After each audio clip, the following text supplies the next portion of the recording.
My name's James Grage. I've done everything from personal training. I was an amateur bodybuilder. I worked in the magazine industry and the supplement side, and in 2009 starting BPI Sports.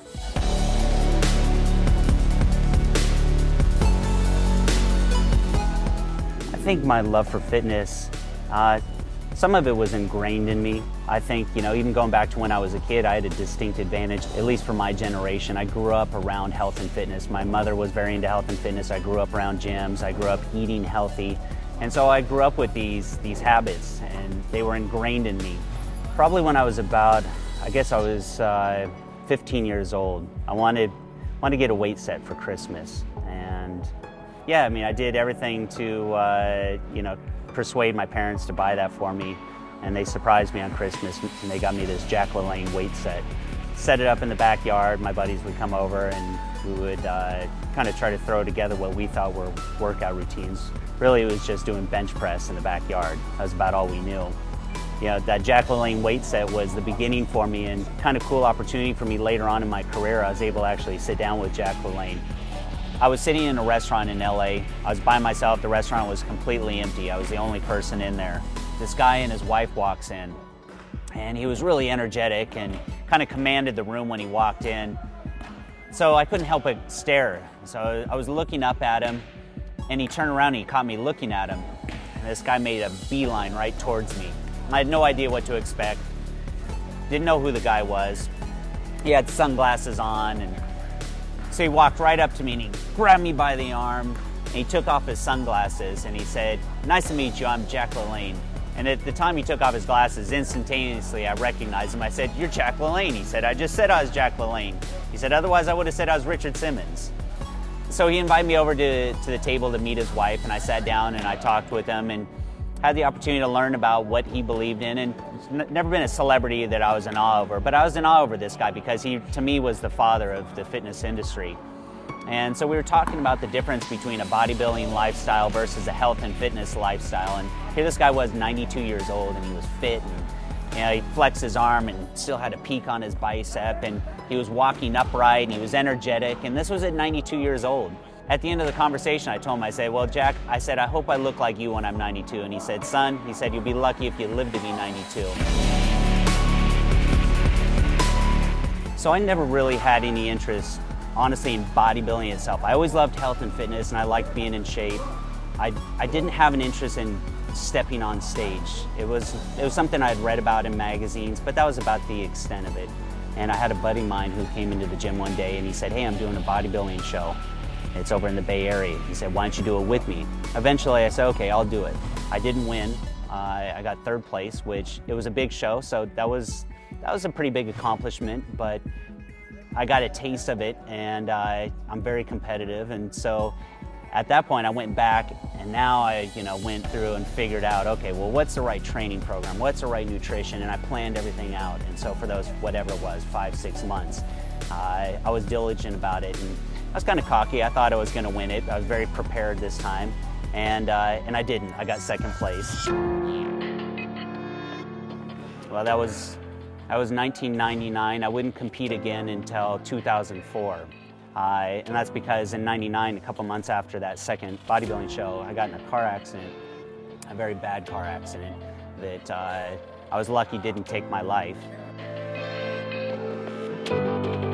And so at that point, all I had was my commitment to building myself back up and building everything in my life back up.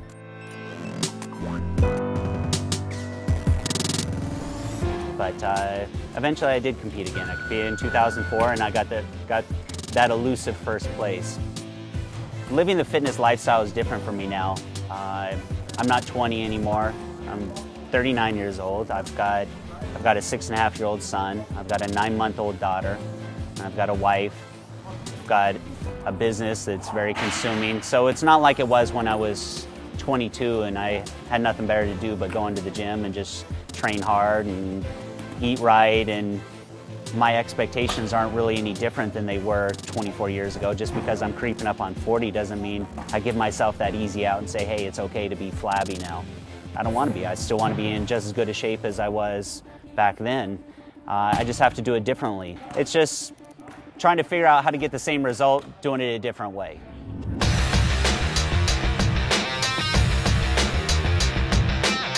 Yeah, I would say that my training style, it sounds funny for me to say, but I would say that my style probably is kind of a little bit old school or antiquated. Who knows, maybe it'll come back in fashion here, but I found a routine that works for me, that I've been doing for a long time. I enjoy it. I get the results from it that I want. That's important. So my routine is I come in, I do a 5-day split. I do it Monday through Friday. I'll do my cardio in the mornings. In the afternoon, I'll come in and I'll break up my workouts. And I'll have my back day, and I'll have my bicep tricep day and my chest day. Like I said, it's a little bit old school, but that's what I enjoy. I'll usually start off my week on Monday with a chest day. I'll have a bicep tricep day. I'll have a back day. I'll have a shoulders, abs, calves day.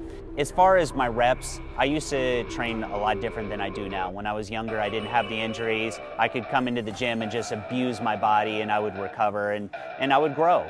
Really, at this point in my life, my biceps aren't going to get any bigger. My chest probably isn't going to get any bigger, and that's not even my goal now. I like the way I look. I like the size I'm at. I like the strength. Now it's just sustaining that, doing it over a long period of time. So usually what I'll do is I'll come in. Everything on the low side is 10 reps. Typically I'll come in, I'll start with a set of 15 reps, really get warmed up. I'll go down to 12, then I'll go down to 10. But like I said, it's what I'm comfortable with, what my body's comfortable with. The progress is all in the recovery. So if I can't recover from it, then it's pointless. If I were to take someone under my wing, if I were to be able to offer up something to someone, they wanted to learn how to get in shape, or they wanted to learn what I know. It's not about what I know about training or what I know about nutrition. To me, it's about how you apply it. It's how much heart you show when you go into the gym. How hard do you push yourself? What's your ability to push yourself out of your comfort zone? And I think that's really one of the things that probably separates most people in the gym as far as getting results. And that could be said, you know, the same could hold true for even doing cardio. And not just, you know, go on the machine and sit there and talk or text while they're doing it, but go in there and really dig into it and just sweat it out. That's where you're going to get the results. It's just like anything else in life. It's the hard work. And even that, with the goal of flush that out. What is your goal? You know, really find that, dig into that and latch onto it. Find that goal, commit to it, and push yourself. I think that's probably what's made me successful in most things in my life.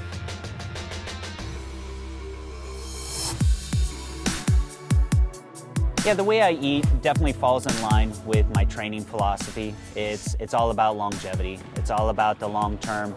Like I mentioned, I have 2 kids and I have a wife, and I want to be around for a long time. And I don't just want to be around a long time, I want to be able to enjoy that time with them. I think that just goes back to habits that I've developed over a lifetime.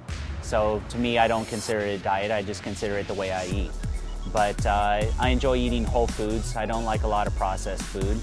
For protein sources, I eat a lot of chicken, I'll eat a lot of turkey or fish.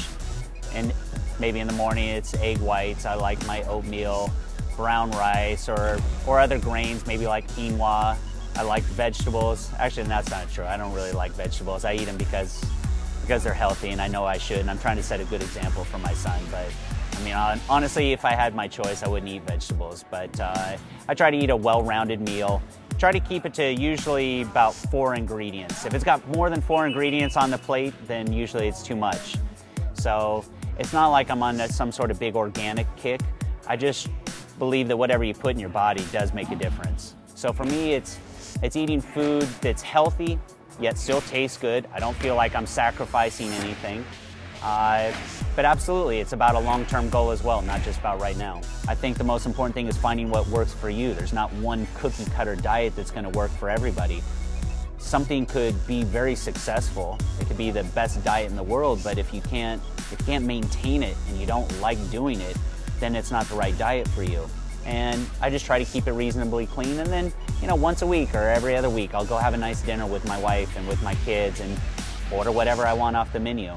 And usually it's still reasonably healthy, but something that I've been thinking about during the week, you know, have a craving for. Maybe it's chicken pad thai, I don't know. It's not like it's bad for you. It doesn't follow that bodybuilding diet, but it doesn't stray too far from it either. As a parent, I take my job very serious. It's a lot of responsibility because you're responsible for shaping who these kids turn out to be as adults, yeah, trying to educate them on nutrition and health and fitness in general. I want them to grow up, and maybe they'll be into it, maybe they won't, but at least they'll have that choice. They'll be able to make that choice for themselves.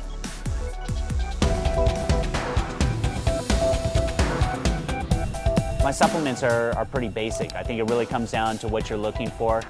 I like my amino acids. I like creatine. I like protein powder. Just like everything else, just like I touched on with nutrition and with training, it's what suits you. There's some days where I'm dragging and I'm tired and I need that little extra push, and so I will take a pre-workout powder, or maybe I'll even just take a fat burner 30 minutes before my workout, and that'll give me that little energy kick as well. Do I take them every day? No, not every day. Take them on the days that I feel that I need it. I always take a creatine supplement post-workout, always take a branched chain amino acid supplement. Been doing that for past 20 years. Whey protein powders, I supplement my diet with that. So if I'm eating 6-7 meals a day, a lot of times I'll supplement that meal plan with protein powder. So maybe 2 of those meals through the day are with shakes. Or even if I'm having a whole food meal, say with my breakfast, I'll have egg whites and I'll have a protein shake with that as well. And then if I'm trying to get in shape, trying to diet down for something, I'll definitely take a fat burner. I like to take mine first thing in the morning when I wake up. I don't drink coffee, so first thing, I'll take a fat burner with water, hop in the car, go to the gym, do my cardio. By the time I get there, that fat burner's kicking in. It gives me the energy and gives me that mental edge. I have taken different things that have worked for me. I've taken testosterone boosters, and I definitely feel like I get an extra edge from it. I don't always take them. I'll rotate those in, maybe take it for 6-8 weeks, and won't take it for a couple months, and then I'll get back on track and want to do it again. But pretty much unwavering, I'll always take those core supplements though. Like I said, my supplement program varies depending on what my goal is. There's some times where I'm just kind of in that maintenance mode. Other times where I'm trying to really hone it in and trying to fine-tune my body. Maybe that's where I add in the fat burners and add in some different things. But it all, for me, comes down to quality. Whatever I put in my body, just like my food. It's the same thing with my supplements. I'm very particular about what I put in my body. I want to make sure that I'm taking the best of the best, that the quality is there, the purity is there. I want to make sure that if I'm putting in something in my body that it's the best. I think there's 2 important things that people should do. One, go out and do a little bit of research. Just don't take someone's word for it. You're going to get a lot of different opinions. Maybe if you go into a supplement store, you're going to hear one person say one thing. Maybe the guy in the gym is going to say something else. Go inform yourself first. Maybe take some of their feedback. That's a great starting point. Now you've got everything at your disposal, right at your fingertips. You can find everything online, anything that you want to know about supplements. But it all goes back to your goal too. First, you got to look at your goal and be very clear about what your goal is. And then from there, you can figure out what supplements you need to help you achieve your goal. I like the saying, the sum of the parts. It's never one thing. It's always the combination of things. In fitness, it's the synergy between the fitness, the training, it's the nutrition, it's the supplementation. They all work together. People are always looking for the magic bullet. They want one thing that's just going to fix their problem. And it's never that way. It's never that way with anything in life. So as far as how much emphasis do I put on supplementation, it's equal. It's the training, it's the nutrition, and the supplementation, and all 3 work together. So that's it for my training, nutrition, and supplementation. For more information about me, you can find me on BodySpace at James Grage. Definitely there to answer any questions that you may have. That's really my main purpose for being on there, is share my progress and maybe hopefully inspire some other people's, and other people's progress inspire me. For more information on training and nutrition, definitely bodybuilding.com. Videos, great resource for anyone that's looking to start a new program, or maybe looking to find something new to keep them inspired and keeping them moving forward towards their fitness goals.